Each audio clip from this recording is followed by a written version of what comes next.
आणि ख्रिश्चन लग्नांमधला मला सर्वात जास्ती आवडणारा पार्ट, मला वाटतं ती लोक फार मॉडर्न विचारांचे, प्रोग्रेसिव्ह थिंकिंग करणारे फॉरवर्ड लोक आहेत.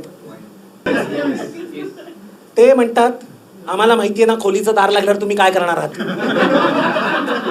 म्हणून उगाच आत्या काय म्हणेल, मावशी काय म्हणेल, काकू काय म्हणेल, हिपोक्रेसी नको. सुरुवात इथनं करा. म्हणजे फादर असतात ते येऊन म्हणतात you may now kiss the bride. आता प्रॉब्लेम असा होता, या लग्नातले जे फादर होते ते एका डोळ्याने थोडेसे तिरळे होते.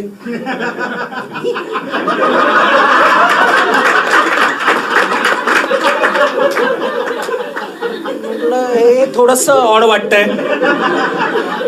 पण मग मी विचार केला, म्हटलं मी कोण आहे, मला कोणी अधिकार दिला ह्यांच्या प्रथांवर प्रश्न विचारायचा. एवढा मोठा माणूस आपल्याला सांगतोय, म्हटलं ओ म्हणून मी बेस्ट मॅन आहे.